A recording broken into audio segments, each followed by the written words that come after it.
사도행전 20장 17절에서 24절 말씀입니다. 제가 한 절 읽고 여러분들 한 절 읽고 그렇게 나눠서 읽도록 하겠습니다. 사도행전 20장 17절입니다.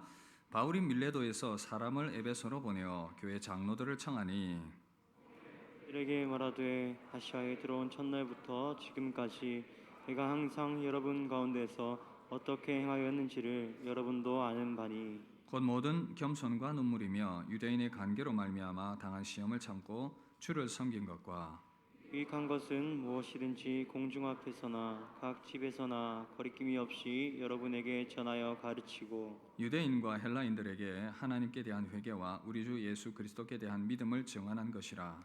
보라 이제 나는 성령에 매여 예루살렘으로 가는데 거기서 무슨 일을 당할지는 알지 못하노라. 오직 성령이 각 성에서 내게 증언하여 결박과 환난이 나를 기다린다 하시나 내가 달려갈 길과 주 예수께 받은 사명 곧 하나님의 은혜의 복음을 증언하는 일을 마치려 함에는 나의 생명조차 조금도 귀한 것으로 여기지 아니하노라. 아멘. 할렐루야. 이제 12월이 시작되었습니다. 시작한 지가 엊그제 같은데 벌써 이제 12월 연말이 성큼 다가와 버렸습니다.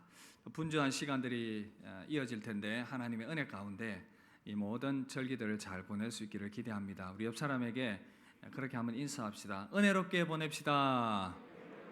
은혜롭게 보내시길 바랍니다. 성탄 트리도 이렇게 해놨는데 밤에 오시면 볼 수 있습니다. 새벽에 와도 볼 수 있습니다. 지역 주민들이 동네가 환해졌다고 그렇게 칭찬을 했다고 합니다. 제가 직접 듣지는 않았지만 교육자들 그런 얘기를 했다는 얘기를 들었는데 밝고 예쁘게 잘 해놨습니다. 구경 오십시오. 사도행전 20장 17절에서 24절 이 말씀을 따라서 사명을 따라 살아가는 삶이라는 제목으로 말씀을 나누도록 하겠습니다. 미국의 유명한 존 파이퍼 목사님이 계십니다. 이 목사님의 부친도 목사님이셨는데 어린 시절에 아버지께서 목회하시던 그 목회 교회에서 아주 기억에 남는 한 사건이 있었습니다. 교회가 한 분을 위해서 정말 오랜 세월 기도를 하고 예수님을 믿기를 그렇게 바랬습니다. 이 오랜 세월 동안 교회에 나오지 않다가 어느 날 이제 교회를 나오시게 된 것입니다. 사람들이 너무 이제 반가워했고요. 그래서 말씀을 듣고 이 아버지 목사님과 상담을 했습니다. 신앙 상담을 이렇게 저렇게 하다가 이 노인의 얼굴에서 눈물이 주르륵 흘러내리기 시작했습니다. 그 주름진 얼굴에 흘러내리는 눈물을 보면서 어린 존 파이퍼 목사님이 좀 약간 당황을 하고 좀 기이한 모습이다 그런 생각을 이제 한 것이죠. 그런데 그 과정에서 이 노인이 이런 이야기를 했습니다. 목사님, 그동안 헛살았어요. 여태 헛살았습니다. 그런 이야기를 하는 것을 이 어린 존 파이퍼 목사님이 들었습니다. 이렇게 세월이 지났지만 어린 시절 들었던 그 이야기, 내가 헛살았어. 그렇게 통곡하는 모습을 보면서 인생은 저렇게 낭비하면서 살면 안 되는구나 라는 생각을 마음에 깊이 그렇게 하게 되었다라고 합니다. 여러분, 많은 사람들이 열심히 주어진 삶의 현장에서 살아가고 있습니다. 그런데 여러분, 때로는 그렇게 열심히 살아가는 삶들 중에 헛된 삶을 살아가는 경우도 참 많더라는 것입니다. 특별히 하나님, 인생의 창조주이신 하나님의 관점에서 볼 때에 참 헛된 삶을 살아가는 그런 인생들이 참 많이 있습니다. 여러분, 우리는 그리스도인된 저와 여러분들은 어떤 인생을 살아가야 되겠습니까? 하나님 보실 때에 참 가치 있고 의미 있는 인생을 살아가야 되지 않겠습니까? 여러분, 오늘 말씀에 보니 그렇게 의미 있고 가치 있는 인생을 살아간 한 사람이 소개가 되고 있는데 바로 사도 바울입니다. 바울은 정말 낭비하지 않는 인생, 하나님 보실 때에 가치 있는 인생으로 그의 생을 살아갔었습니다. 물론 예수님을 만나기 전에는 그 또한 낭비하는 인생이었습니다. 예수님을 믿는 자들을 박해하고 그렇게 주님을 반대했던 그의 삶은 분명히 하나님 보실 때에 낭비하는 인생이었던 것입니다. 그러나 그가 예수 그리스도의 복음을 알고는 그의 삶이 완전히 바뀌고는 사명을 따라 사는 삶, 가치 있는 인생으로 변화되게 되었습니다. 그로 말미암아 그는 온갖 인생의 고난들 가운데서도 복음을 증거하는 이 증거자로서의 삶을 포기하지 않았습니다. 오늘 말씀은 이 3차 전도 여행 바울이 마무리하는 시점에서 밀레도라고 하는 곳에서 에베소의 장로들을 초청을 해서 그들에게 권면의 말을 전하는 그런 내용으로 담겨 있습니다. 이 말씀을 통해서 바울의 모습을 보면서 우리 또한 낭비하지 않은 인생을 살아가는 그 비결들을, 그 방법들을 찾아볼 수가 있습니다. 우리는 어떻게 낭비하지 않는 인생, 가치 있는 인생을 살아갈 수 있겠습니까? 몇 가지로 여러분들에게 말씀을 드리고 싶은데, 먼저 첫 번째는요, 은혜에 대한 감격이 있어야 합니다. 은혜에 대한 감격. 다 함께 따라할까요? 은혜에 대한 감격. 은혜에 대한 감격이 있어야 낭비하지 않는 인생을 살아가게 된다는 것입니다. 여러분, 바울이 생각을 해보니 자기가 이렇게 핍박자였고 박해자였는데 정말 주님 보실 때에 가치 없는 인생이었고, 그의 한 행위로 봐서는 영원한 지옥의 형벌과 인생의 그런 버림받은 인생으로 살아갈 수밖에 없었지만, 하나님의 은혜가 그 가운데 임했고, 그래서 그는 자기의 솔직한 심경을 이렇게 고백을 하고 있습니다. 디모데전서 1장 13절 15절 보시면, 내가 전에는 비방자요 박해자요 폭행자였으나 도리어 긍휼을 입은 것은 내가 믿지 아니할 때에 알지 못하고 행하였음이라. 내가 죄인 중에 괴순이라. 여러분, 바울의 생애를 아마 여러분들 많이 대부분 알고 계실 것입니다.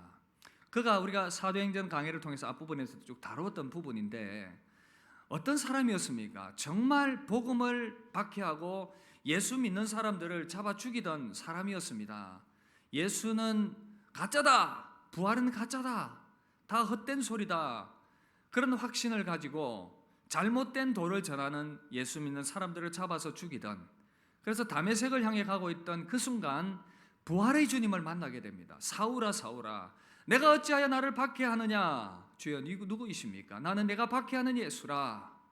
부활의 예수님을 만나고는 그는 큰 충격에 빠지게 되었습니다. 그가 잘못된 삶을 살아가고 있다는 것을 깨닫고는 그 삶의 걸음을 돌이켰던 것입니다. 그리고는 정말 그 은혜를 생각할 때에, 나는 정말 죽어 마땅한데 나를 만나 주셨고 나를 이 복음의 사도로 삼아 주신 것 너무 감사하다라는 이 은혜의 감격이 너무나도 컸기 때문에 그는 주님께 그의 생애를 드리는 것을 아까워하지 않았습니다. 복음을 위해서, 십자가의 복음을 위해서 그는 그의 생애를 드리기로 결심을 했습니다. 여러분, 한 사람의 변화는 복음의 은혜를 얼마나 크게 깨닫느냐 그렇지 않느냐에 달려 있습니다. 복음을 받았지만 여전히 그 복음에 대한 은혜의 감격이 없고 감사가 없고 그 깨달음이 없다면 우리는 인생을 낭비할 수밖에 없습니다. 은혜를 잊어버리면 복음은 더 이상 그에게 복음이 되지 못하고 계속해서 낭비하는 인생으로 나아갈 수밖에 없다는 것입니다.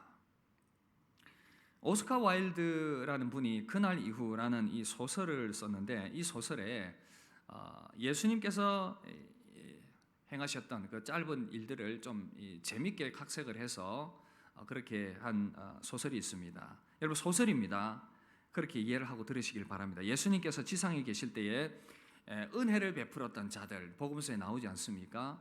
이들이 이제 어떻게 살아가고 있는지를 알아보시기 위해서 주님이 찾아오셨습니다. 그렇게 예수님은 한 술 주정꾼을 만나게 되었습니다. 거의 폐인이 되고 손발이 심하게 떨리고 있는 이 사람, 주님이 묻습니다. 형제여, 어쩌다가 이 지경이 되었습니까? 술 주정꾼은 예수님을 가만히 쳐다보더니 이렇게 말합니다. 아니, 당신은 나를 고쳐준 분이군요. 내가 절름발이었을 때에 당신이 나를 건강한 다리로 고쳐주셨지요. 그런데 절름발이일 때는 구걸을 하고 살아도 부끄럽지 않고 그런 대로 살았는데, 두 발로 걷고 뛰면서부터는 얻어먹을 수도 없고 마음에 맞는 직장을 얻을 수도 없었고 방황하다가 이렇게 되었습니다. 그러고는 깊은 한숨을 쉬는 것입니다. 예수님도 깊은 생각을 하시고는 이번에 또 갈릴리로 가셨어요. 갈릴리로 갔는데 한 불량한 사람이 이 선창가에서 사람들과 싸우면서 피 튀기게 싸우고 있는 그 광경을 목격하게 되었습니다. 아니 대낮에 무슨 짓이요? 주님이 묻자 이 사람이 말합니다. 예수님 아니십니까?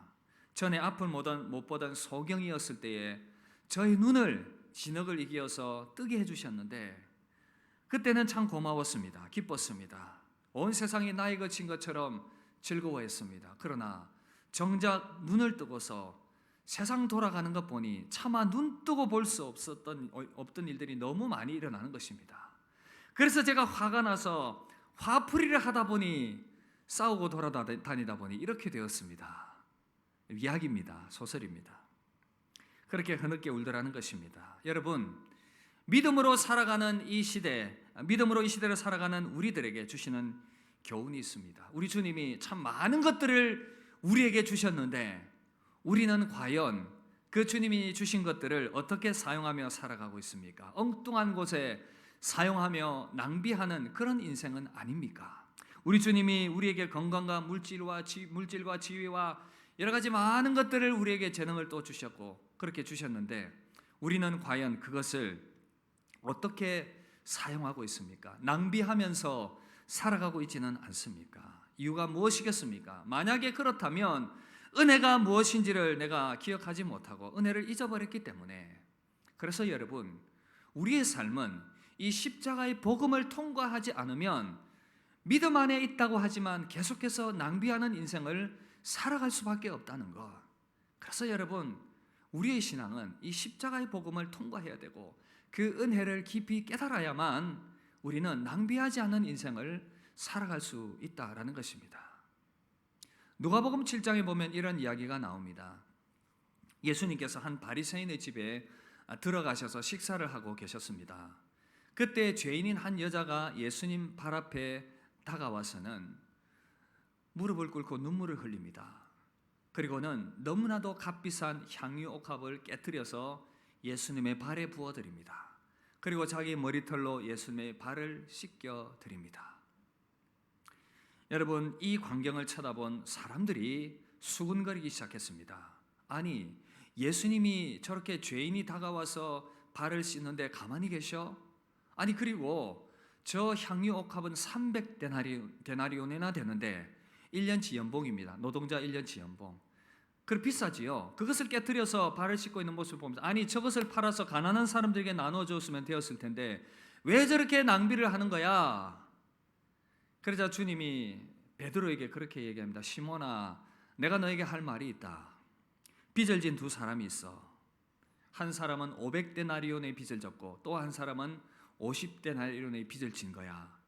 그런데 빚을 받을 사람이 이 두 사람의 빚을 탕감해 주었어. 너의 생각에는 누가 더 이 빚을 탕감해 준 사람을 더 많이 사랑하고 감사하겠니? 베드로가 대답합니다. 더 많은 빚을 탕감받은 사람일 것입니다.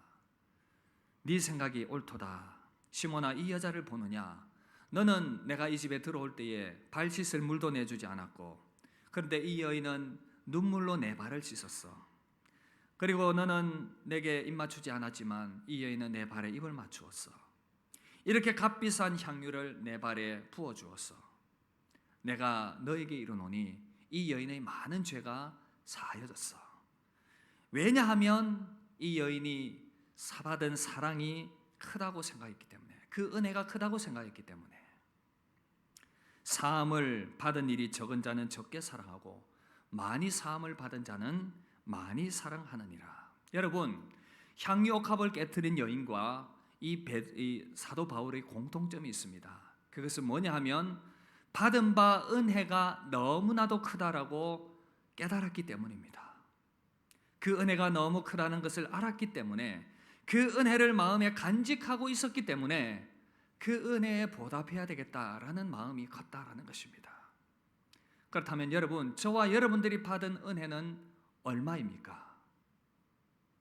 비록 내가 큰 죄 가운데서 돌이킴 받아서 구원받은 그런 상황이 아니다 하더라도 우리 내면을 면밀히 살피시는 그 하나님의 관점에서 본다면 얼마나 우리가 큰 죄인입니까? 더욱더 믿음이 커가면 커갈수록 우리가 받은 그 은혜가 더 크고 우리의 죄가 더 크다라는 생각 때문에 우리는 받은 바 은혜가 더 크다. 믿음이 깊을수록 우리는 더욱더 그 큰 은혜를 깨닫게 되는 것입니다. 여러분, 조금만 생각을 해보면 우리가 받은 바 은혜가 정말 크다라는 것 고백하지 않을 수가 없다라는 것이죠. 여러분, 오래전 일입니다. 한 번은 제가 차를 타고 이렇게 운전을 해서 가다가 교차로에서 그만 이 충돌 사고가 나고 말았습니다. 그래도 살아있는 거 보니 하나님의 은혜가 임했던 것이죠. 교차로에서 차가 이렇게 부딪혔는데 제가 차가 이렇게 빠져나가는 상황이었고 그 차는 저의 차의 뒷부분을 쳤습니다. 그래서 차가 한 두 바퀴 이렇게 돈 거예요. 여러분, 그런데 너무나도 감사하게 목이 조금 이렇게 뻐근하긴 했지만 크게 다치진 않았습니다. 이후로 또 이제 보험이 들어있으니 보험을 처리하고 일상으로 돌아갈 수가 있었습니다. 생각해보니 이 차가 결국 나를 보호하는 것이었습니다. 이 차가 아니었으면 내가 살 수 없었겠지요. 만약에 차가 타지 않은 상황에서 내가 부딪혔다면 저는 아마 더 크게 상하지 않았을까. 그리고 또 보험이 들었기 때문에 일상 가운데 어려움 없이 돌아올 수가 있었던 것입니다. 그래서 감사하는 마음이 있었습니다. 여러분들은 얼마나 그런 감사의 마음이 있습니까? 여러분, 예수님께서 정말 우리를 보호해 주시기 위해서 그 몸을 십자가에서 찢으시고 그 몸이 창에 상하셨습니다. 못에 상하셨습니다.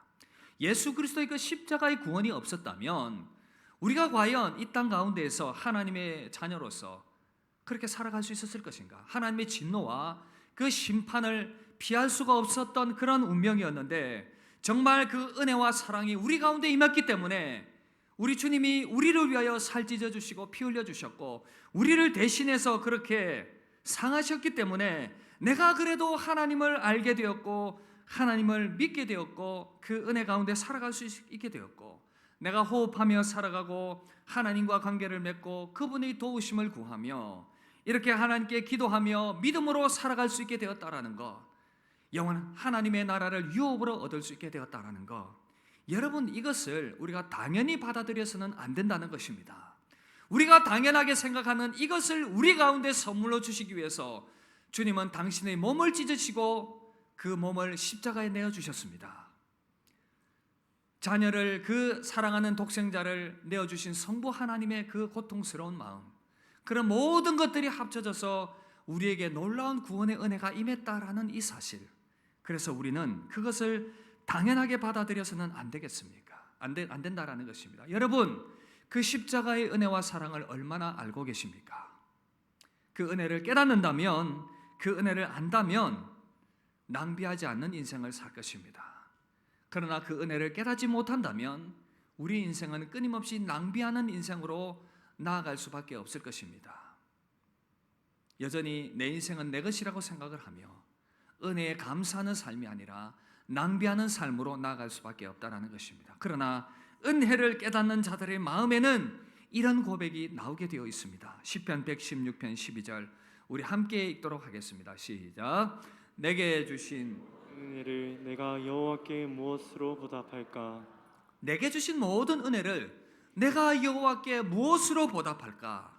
이런 고백을 할 수 있는 여러분 되시기를 주의 이름으로 축복합니다. 그래서 이 연말의 시간을 보내면서 나에게 주신 이 은혜가 참으로 크다.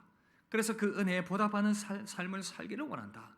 그런 선한 결단이 있기를 바랍니다. 그리고 두 번째입니다. 낭비하지 않는 인생 사는 비결, 바로 사람들의 영혼을 사랑하는 것입니다.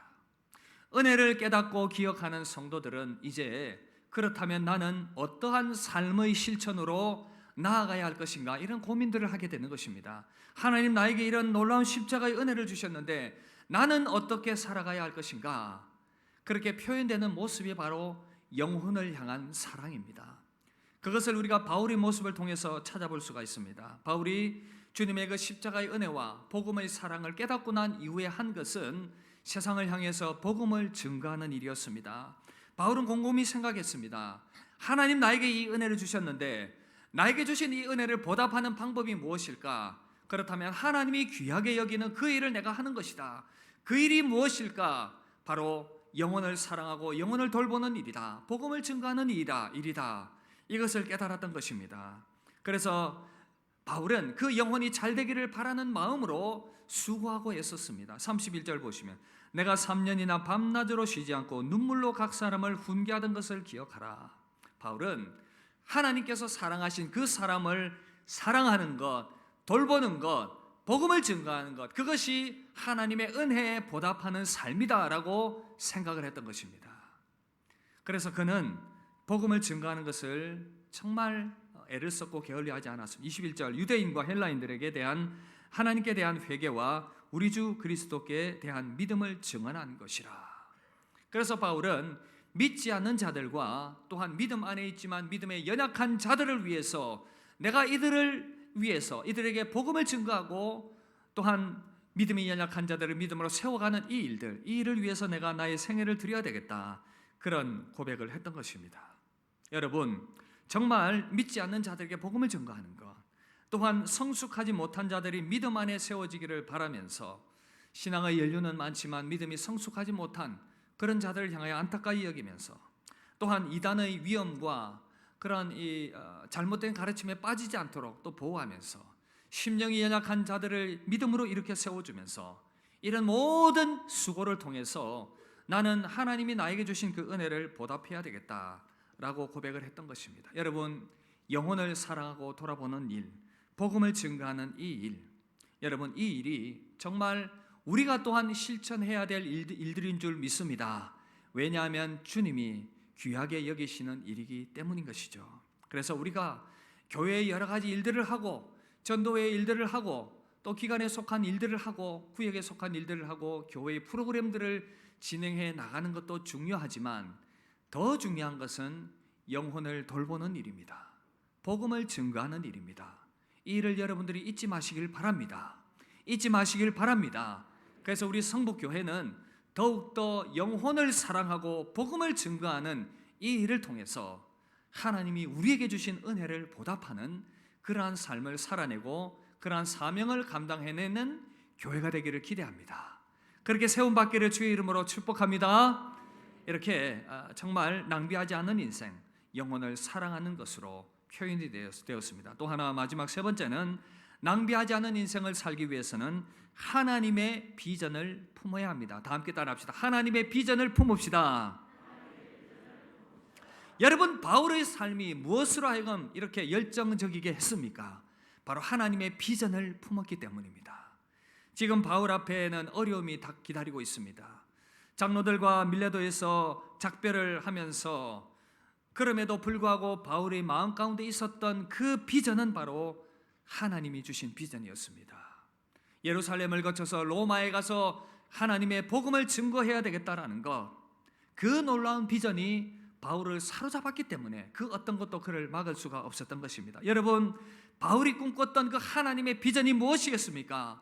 바로 하나님 나라의 비전이었습니다. 하나님 나라의 비전, 복음 전파를 통해서 이 땅 가운데 하나님의 나라가 이루어지는 것, 이것이 하나님께서 꿈꾸셨던 비전이었습니다. 죄인들이 복음을 통해서 하나님을 알게 되고 하나님을 믿으며 그 하나님의 통치를 받으며 영원한 하나님의 나라를 꿈꾸는 삶을 살아가는 백성들이 많아지는 것, 그 많은 그 백성들이 주께로 돌아오게 되는 그 역사, 그 나라를 꿈꾸었던 것입니다. 하나님의 통치가 이루어지는 하나님의 나라. 그래서 고린도후서 6장 6절에서는 내가 그들 가운데 거하며 두루 행하며 나는 그들의 하나님이 되고 그들은 나의 백성이 되리라. 하나님의 나라가 사람들의 심령 가운데, 각 개인 가운데 임하면 어떤 일이 일어나겠습니까? 이 땅 가운데서 먼저 마음의 평안과 기쁨이 가득 채워지게 됩니다. 로마서 14장 17절 보시면 하나님의 나라는 먹는 것과 마시는 것이 아니요 오직 성령 안에 있는 의와 평강과 희락이라.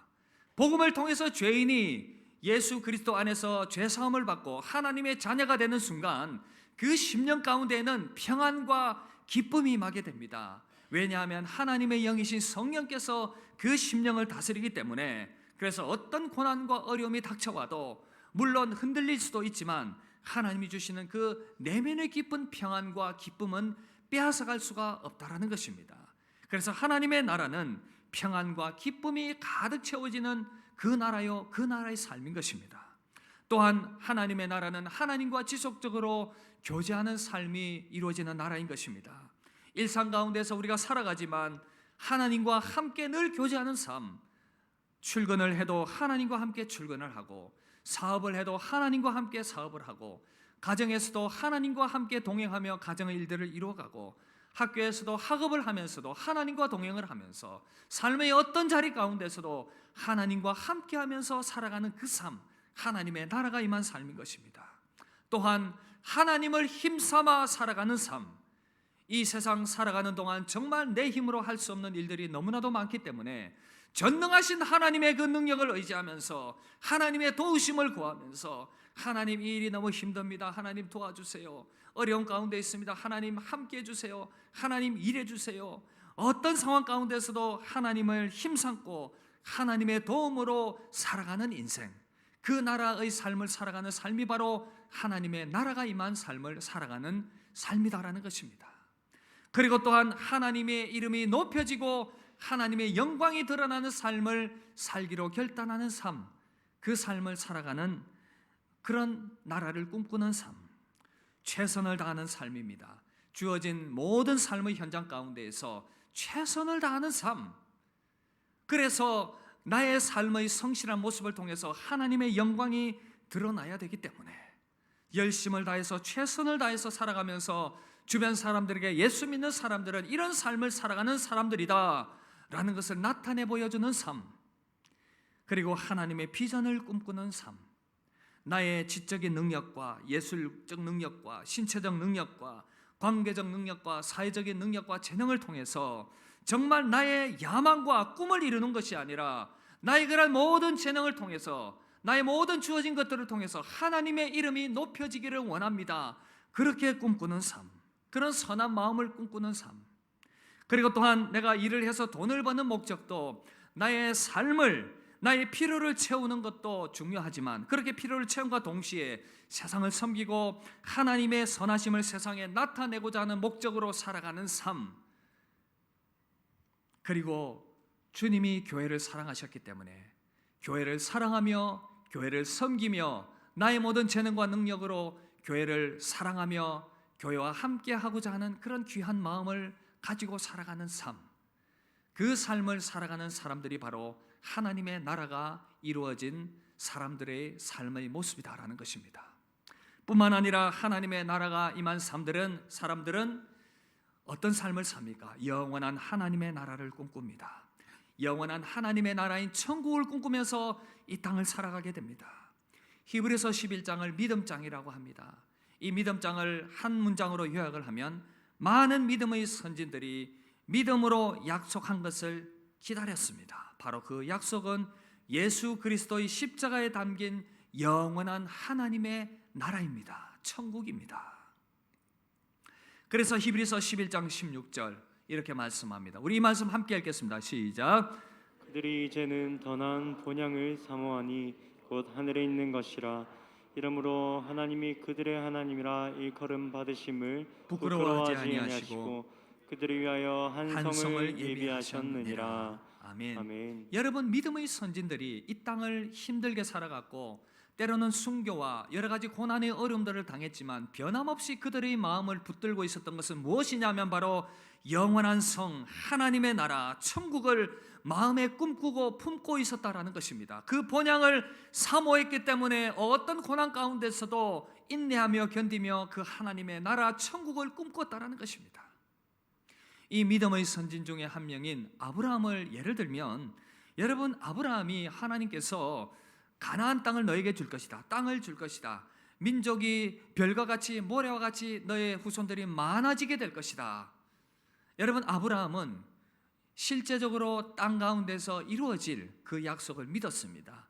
그 약속대로 땅을 차지했고 많은 민족들이 이루어졌습니다. 그러나 여러분, 기억해야 할 것은 아브라함이 이 땅에서 이루어질 꿈으로 끝난 것이 아니었다라는 것입니다. 영원한 하나님의 나라인 천국을 그가 꿈꾸었다는 것입니다. 그것을 주님이 말씀하셨어요. 요한복음 8장 56절 보시면, 너희 조상 아브라함은 나의 때 볼 것을 즐거워하다가 보고 기뻐하였느니라. 너희 조상 아브라함은 나의 때 볼 것을 즐거워하다가 보고 기뻐하였느니라. 영적인 아브라함, 예수 그리스도를 통해서 죄 용서함 받고 육신적 아브라함이 아니라 영적인 하나님의 백성인 아브라함의 백성이 되어서 하나님을 아버지로 모시고 하나님의 그 영광을 위하여 아름답게 이 땅을 살아가다가 영원한 하나님의 나라를 유업으로 받게 될 그 많은 백성들이 이 땅 가운데서 일어날 것을 기대하면서 메시아 되신 주님이 오셔서 그 일들이 이루어갈 것을 기대하면서 그렇게 꿈꾸었다는 것입니다. 그 일이 실제로 어떻게 이루어졌습니까? 요한계시록 7장 9절 10절 보시면 우리 이 말씀 함께 읽도록 하겠습니다. 시작. 이 일 후에 내가 보니 각 나라와 족속과 백성과 방언에서 아무도 능히 셀 수 없는 큰 무리가 나와 흰 옷을 입고 손에 종려 가지를 들고 보좌 앞과 어린 양 앞에 서서 큰 소리로 외쳐 이르되 구원하심이 보좌에 앉으신 우리 하나님과 어린 양께 있도다. 할렐루야. 지금 천국에서 이루어지고 있는 이 아름다운 모습들, 하나님께서 꿈꾸셨고 죄 가운데서 멸망하였고 그래서 영원한 지옥을 향해 달려가는 이들을 구원해서 하나님의 백성 삼아서 이 땅 가운데 하나님의 백성이 가득하게 하고 영원한 하나님의 나라를 유업으로 있게 하기 위해서 우리 주님이 땅에 보내주셨고, 이 사명을 깨달은 사도들이 이 복음을 들고 달려갔고, 아브라함도 주님이 오실 이 사실들을 꿈꾸면서 영원한 하나님의 나라를 꿈꾸었고, 그래서 사도 바울의 가슴 가운데는 이 하나님 나라의 꿈과 비전이 있었기 때문에 물이 바다 덮음같이 여호와의 영광이 가득하게 되는 그 날을 꿈꾸면서 그 사명을 가지고 복음을 증거하며 그의 생애를 낭비하지 않고 헌신적으로 드릴 수가 있었다라는 것입니다. 바울이 이 사명을 감당하는 것은 쉽지 않았습니다. 온갖 핍박과 고난과 어려움이 기다리고 있었습니다. 바울이 이튿날 이 전도자 빌립의 집에 들어갔습니다. 여선지자 아가보라고 하는 사람이 바울의 띠를 가지고는 손발을 묶고 이렇게 예언을 하고 이야기를 합니다. 이 띠의 주인이 이렇게 결박당하고 고통당할 것이다. 매를 맞게 될 것이다. 생명의 위협을 당하게 될 것이다. 그러자 주변 사람들이 만류합니다. 사도 바울, 가지 마십시오. 그곳에 가면 당신이 죽을 수도 있습니다. 당신의 생명이 위태로울 수도 있습니다. 바울의 단호한 결단, 사도행전 20장 22절 24절 함께 읽읍시다. 보라, 이제 나는 성령에 매여 예루살렘으로 가는데 거기서 무슨 일을 당할지는 알지 못하노라. 오직 성령이 각성해서 내게 증언하여 결박과 환난이 나를 기다린다 하시나 내가 달려갈 길과 주 예수께 받은 사명 곧 하나님의 은혜의 복음을 증거하는 일을 마치려 하면은 나의 생명조차 조금도 귀한 것으로 여기지 아니하노라.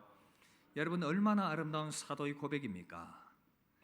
영원한 하나님의 나라를 꿈꿨기 때문에, 그 받은 바 사명이 무엇인지를 분명하게 알고 있었기 때문에 그는 이 땅에서의 일락을 포기했고 복음을 위해서 자신의 생애를 드리기로 결단을 한 것입니다. 하나님의 비전을 발견한 사도의 발걸음이 얼마나 아름답습니까?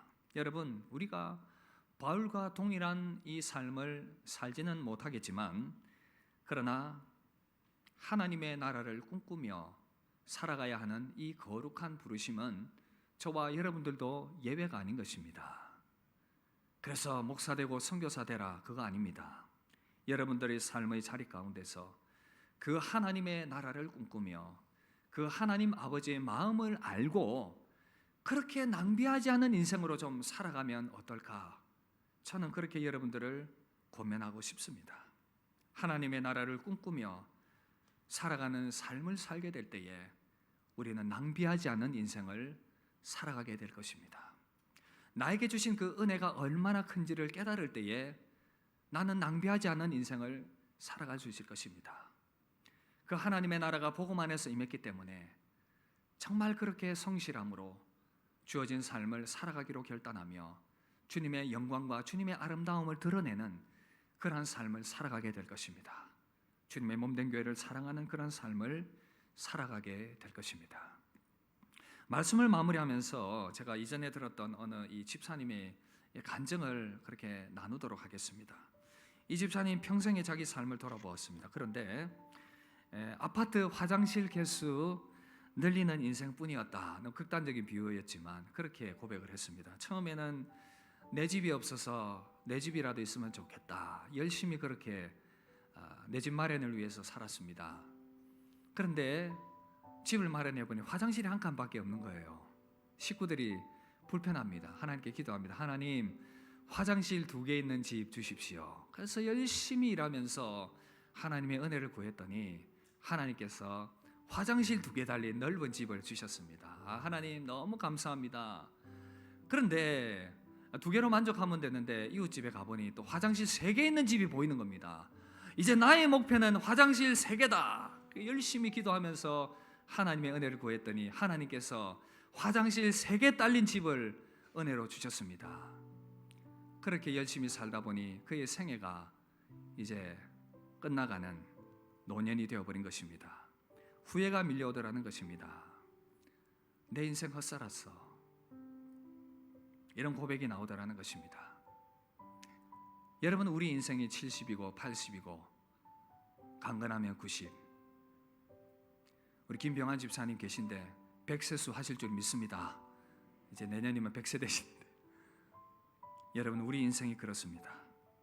우리 인생 낭비하는 인생 살지 맙시다. 그러기 위해서는 여러분 꼭 기억하십시오. 저와 여러분들에게 주신 이 십자가의 은혜와 사랑이 얼마나 큰지 기억해야 합니다. 깨달아야 합니다. 기억해야 합니다. 깨달아야 합니다. 그렇지 않으면 우리는 100% 낭비하는 인생 살아갑니다. 그래서 우리 가운데 주신 이 은혜가 참 크다 기억하며 감사하며 그렇게 살아갑시다.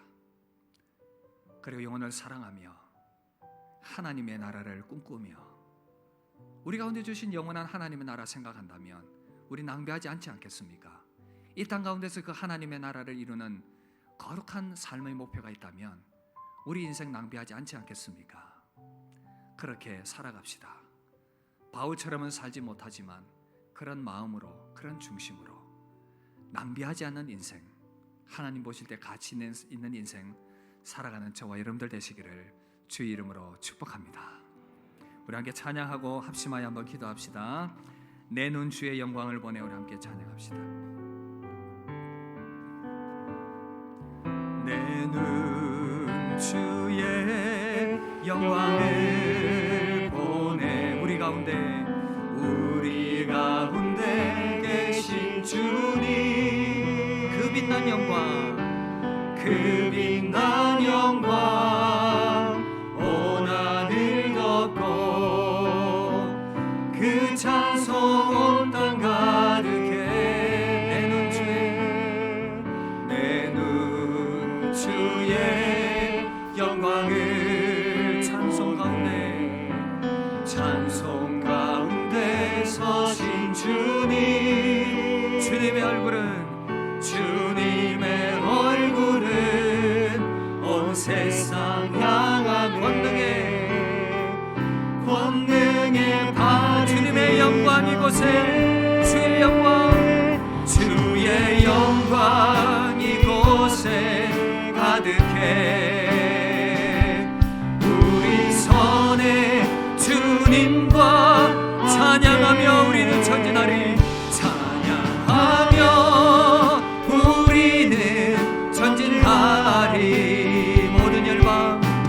모든 열방 주 볼 때가 하늘아버지 우리를 새롭게 하사, 하늘아버지 우리 새롭게 하사 열방 중에서 주를 섬기게 하소서.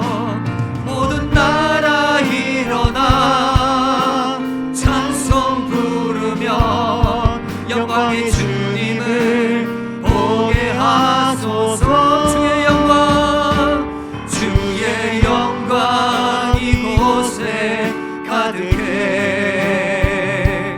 우리 선에 주님과 함께 찬양하며 우리는 전진하리.